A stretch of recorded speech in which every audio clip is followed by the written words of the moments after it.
નમસ્કાર, આપ જોઈ રહ્યા છો સંદેશ ન્યૂઝ, તમારી સાથે સત્યની સાથે સંદેશ વિશેષ સાથે હું છું નુપુર। એક એવો દેશ જેના માટે એવું કહેવાતું કે જેનો સૂરજ ક્યારેય આથમતો નથી, એની હુકુમત આખી દુનિયા પર હતી। જી હા, વાત થઈ રહી છે બ્રિટનની। એ બ્રિટન પર આજે બ્રેક લાગી ગઈ છે। એ બ્રિટનમાં આજે મોલ્સમાં તમે જાઓ તો શેલ્ફ ખાલી જોવા મળે છે। 1 લીટર પેટ્રોલ જોઈતું હોય તો એક દિવસની લાઇનમાં ઊભા રહેવું પડે છે। પણ આખરે બ્રિટનમાં આ પરિસ્થિતિ ઉદ્ભવી કેવી રીતે અને શા માટે? કોણ જવાબદાર છે આ પરિસ્થિતિ માટે? આખરે શા માટે લાગી ગઈ છે બ્રિટન પર બ્રેક?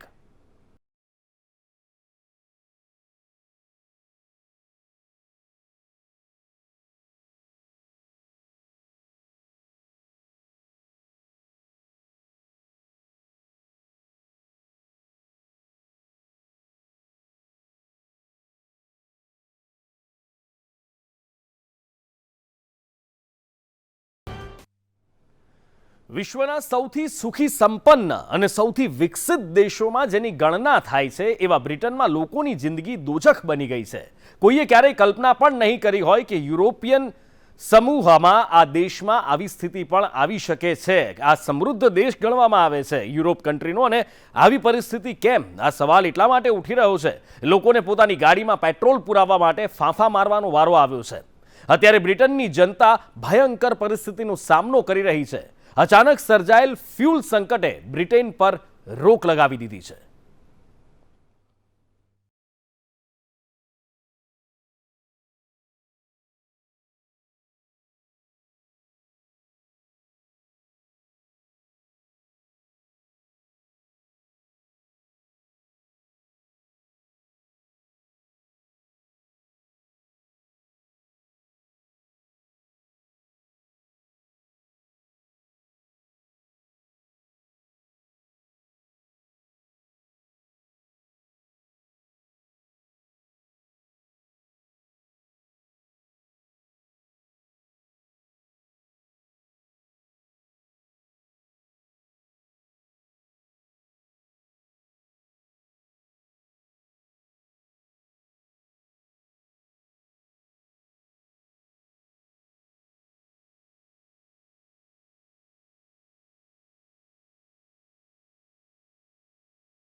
વધારી સરકારની ચિંતા।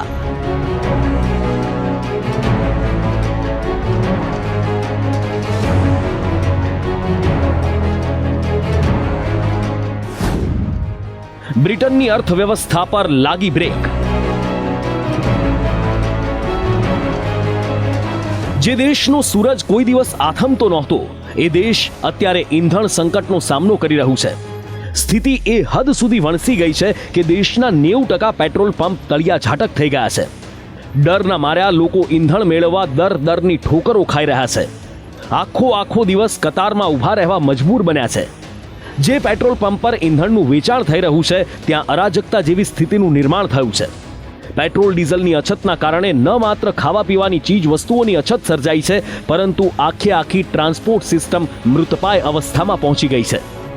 જાણકારોનું માનવું છે કે ઈંધણ સંકટ બ્રિટનની અર્થવ્યવસ્થાની કમર પણ તોડી શકે છે। હંમેશા ભાગતી દોડતી બ્રિટનની અર્થવ્યવસ્થા પર છેલ્લા કેટલાક દિવસોથી બ્રેક લાગી ગઈ છે। બ્રિટનમાં અત્યારે 2/3 પેટ્રોલ પંપ પાસે ઈંધણ નથી। તેવામાં વાહનોમાં ફ્યુલ ભરાવવા માટે પેટ્રોલ પંપ પર ભીડ જામી રહી છે। પેટ્રોલ પંપની બહાર વાહનોની લાંબી લાઈનો લાગી છે। સપ્લાય વ્યવસ્થા ખોરવાઈ જવાના કારણે અનેક દુકાનોમાં ખાવા પીવાની સામગ્રીની તંગી સર્જાઈ છે। અનેક ડિપાર્ટમેન્ટલ સ્ટોર ખાલી ખમ પડ્યા છે અને લોકો ખાલી હાથે પાછા ફરી રહ્યા છે। એ સિવાય જ્યાં સામાન છે ત્યાં ડરના માર્યા લોકો ખૂબ વધારે પડતી ખરીદી કરી રહ્યા છે। સ્થિતિ એટલી હદે વણસી ગઈ છે કે પેટ્રોલ સંકટનો સામનો કરવા માટે બ્રિટન સરકાર હવે સેનાની મદદ લઈ રહી છે। ત્યારે સવાલ થાય કે અચાનક બ્રિટનમાં એવું તો શું થયું કે પેટ્રોલ પંપ પર ઈંધણની અછત સર્જાઈ ગઈ? કેમ કે બ્રિટન જેવા વિકસિત અને સાધન સંપન્ન દેશમાં આવી સ્થિતિ સર્જાવાનું કારણ જાણવું જરૂરી છે. બ્રિટનમાં ઈંધણની અછત સર્જાવા પાછળનું કારણ છે ઈંધણ પહોંચાડનાર ટ્રક ડ્રાઈવરની અછત. એક અંદાજ મુજબ અત્યારે બ્રિટનમાં 1 લાખથી વધુ ટ્રક ડ્રાઈવરની અછત છે.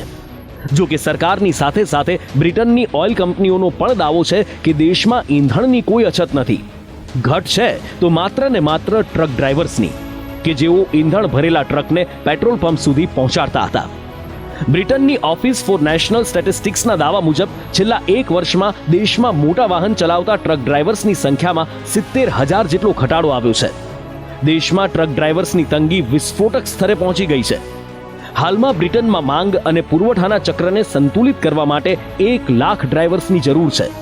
કેટલાક જાણકારોનું કહેવું છે કે સરકારનું આ પગલું રામબાણ નથી. ડ્રાઈવર્સને આત્મવિશ્વાસ અપાવવા માટે તાત્કાલિક પગલાં લેવાની તાતી જરૂરિયાત છે.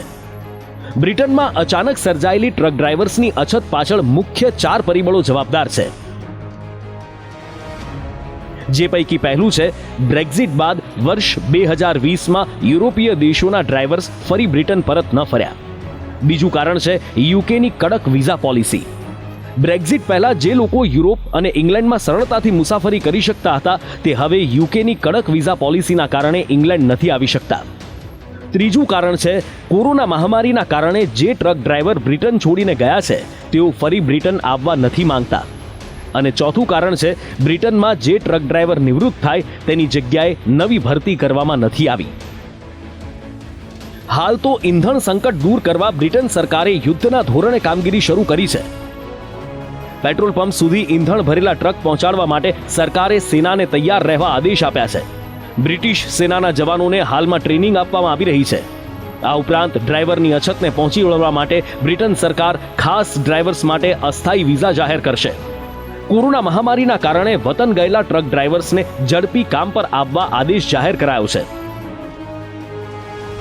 સ્થિતિ એ હદે વણસી ગઈ છે કે બ્રિટિશ સરકાર ભારે વાહન ચલાવવા માટે 5,000 વિદેશી ડ્રાઈવર્સને કામ ચલાઉ વિઝા આપીને 3 મહિના માટે બ્રિટન બોલાવી રહી છે. ભારે વાહનોના લાયસન્સ ધારકોને આશરે 10 લાખ ચિઠ્ઠીઓ લખવામાં આવી છે, જેથી જેમણે આ કામ છોડ્યું છે તેમાંથી કેટલાક પાછા આવે. જો કે આ સાથે જ સરકારે એવું પણ કહ્યું કે વિઝા એ કોઈ લાંબા ગાળાનો ઉકેલ નથી. એમ્પ્લોયર્સને વિદેશી શ્રમ પર ભરોસો કરવાના બદલે યુકેના સ્થાનિક કર્મચારીઓને આ ક્ષેત્રમાં કામ આપવા પર ભાર મૂકવાની પણ સરકારે અપીલ કરી. ઉદ્યોગ સાથે એચજીવી ડ્રાઈવરોની અછતના લાંબા ગાળાના ઉકેલો શોધવા અને પગાર તેમજ શરતોમાં સુધારો કરી વધુ લોકોને લોજિસ્ટિક ક્ષેત્રમાં પ્રવેશવા પ્રોત્સાહિત કરવા માટે પણ કામ કરવું જોઈએ. આપને જણાવી દઈએ કે છેલ્લા 1 સપ્તાહથી બ્રિટનમાં મોટા ભાગના ફ્યુલ સ્ટેશનો પર ઈંધણને લઈ લોકોમાં ભારે ગભરાટ અને બેચેની છે. સ્થાનિક મીડિયા રિપોર્ટ્સ મુજબ દેશભરના મોટા ભાગના પેટ્રોલ પંપ અરાજકતાની સ્થિતિમાં છે. સોશિયલ મીડિયા પર વાયરલ થઈ રહેલ અનેક વિડીયોમાં જોઈ શકાય છે કે પેટ્રોલ પંપની બહાર વાહનોની લાંબી લાઈનો છે અને ગભરાયેલા લોકો પાણીની નાની નાની બોટલ્સમાં પણ શક્ય તેટલું પેટ્રોલ જમા કરી રહ્યા છે. સામાન્ય રીતે દૈનિક 20,000 થી 30,000 લીટર ફ્યુલ વેચતા પેટ્રોલ પંપ પર હાલ 1 લાખ લીટર કરતાં વધુનું વેચાણ થઈ રહ્યું છે. બ્રિટનના અનેક પેટ્રોલ પંપ પર ફ્યુલની ખરીદીને લઈ લોકો દહેશતમાં છે અને અનેક જગ્યાએ તેના માટે ઝઘડા પણ થઈ રહ્યા છે. સ્થિતિ એ હદે ભયાનક છે કે બ્રિટિશ મેડિકલ એસોસિએશન એટલે કે BMA સ્વાસ્થ્ય કર્મીઓને પ્રાથમિકતાના આધારે પેટ્રોલ પંપ સુધી પહોંચવા આહવાન કર્યું છે, જેથી સ્વાસ્થ્ય પ્રણાલી ધ્વસ્ત ન થઈ જાય.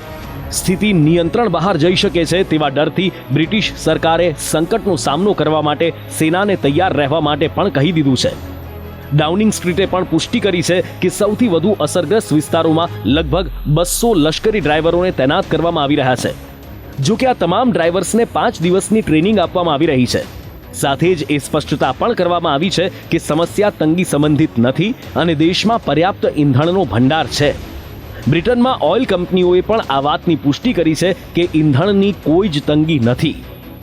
બ્રિટનની હાલની સ્થિતિને લઈ ટ્રક ડ્રાઈવર્સ એસોસિએશનનું કહેવું છે કે આવનારા સમયમાં ખાવા પીવાના સામાનથી લઈ ક્રિસમસની ગિફ્ટ સુધીની વસ્તુના ભાવમાં વધારો થઈ શકે છે, કેમ કે આ વસ્તુઓના સપ્લાય કરવા માટે પણ પૂરતા પ્રમાણમાં ડ્રાઈવર્સ નથી. એટલે કે વિકસિત બ્રિટન પાસે લોકો સુધી જરૂરિયાતની ચીજ વસ્તુઓ પહોંચાડવા માટેની સિસ્ટમ મરી પરવારી છે, જેના પરિણામે લોકોની જિંદગી દોજખ બની ગઈ છે. આ પ્રકારની પરિસ્થિતિ માત્ર બ્રિટનની જ છે એવું નથી, પરંતુ સમગ્ર યુરોપમાં ટ્રક ચલાવનાર ક્વોલિફાઈડ ડ્રાઈવર્સની અછત સર્જાઈ છે. પોલેન્ડમાં 1,20,000 ડ્રાઈવર્સની અછત છે, તો જર્મનીમાં તાત્કાલિક ધોરણે 60,000 ટ્રક ડ્રાઈવર્સની જરૂર છે. હાલ તો બ્રિટનમાં સર્જાયેલા ઈંધણ સંકટને લઈને લોકો ગમે તે રીતે પૂરતા પ્રમાણમાં ફ્યુઅલ મેળવવાનો પ્રયાસ કરી રહ્યા છે, જેના માટે કેટલાક લોકો કચરાની પેટીમાં ઈંધણ ભરી રહ્યા છે, તો કેટલાક લોકો ડ્રમ અને બોટલમાં પણ ઈંધણ ભરી સંગ્રહ કરી રહ્યા છે. મોટા ભાગના લોકો મોંઘીદાટ કારમાં ઈંધણ મેળવવા માટે દિવસોના દિવસો કતારમાં ઊભા રહે છે. બ્રિટનમાં દરેક નાગરિક માટે ઈંધણ અત્યારે અતિ જરૂરી વસ્તુ બની ગયું છે, અને જો આવી જ સ્થિતિ લાંબો સમય સુધી રહી તો વિકસિત બ્રિટનના નાગરિકો ઈંધણના એક ટીપાની સાથે સાથે ખાવા પીવાની ચીજ વસ્તુઓ માટે રીતસર તડપવા લાગશે, અને સરકાર સામે ઈંધણ સંકટની સાથે ખાદ્ય સંકટ અને આર્થિક સંકટ પણ ઊભું થશે, કેમ કે ડ્રાઈવર્સની અછત બ્રિટનની અર્થવ્યવસ્થાને મોતના મુખમાં પણ ધકેલી શકે છે. બ્યુરો રિપોર્ટ, સંદેશ ન્યૂઝ.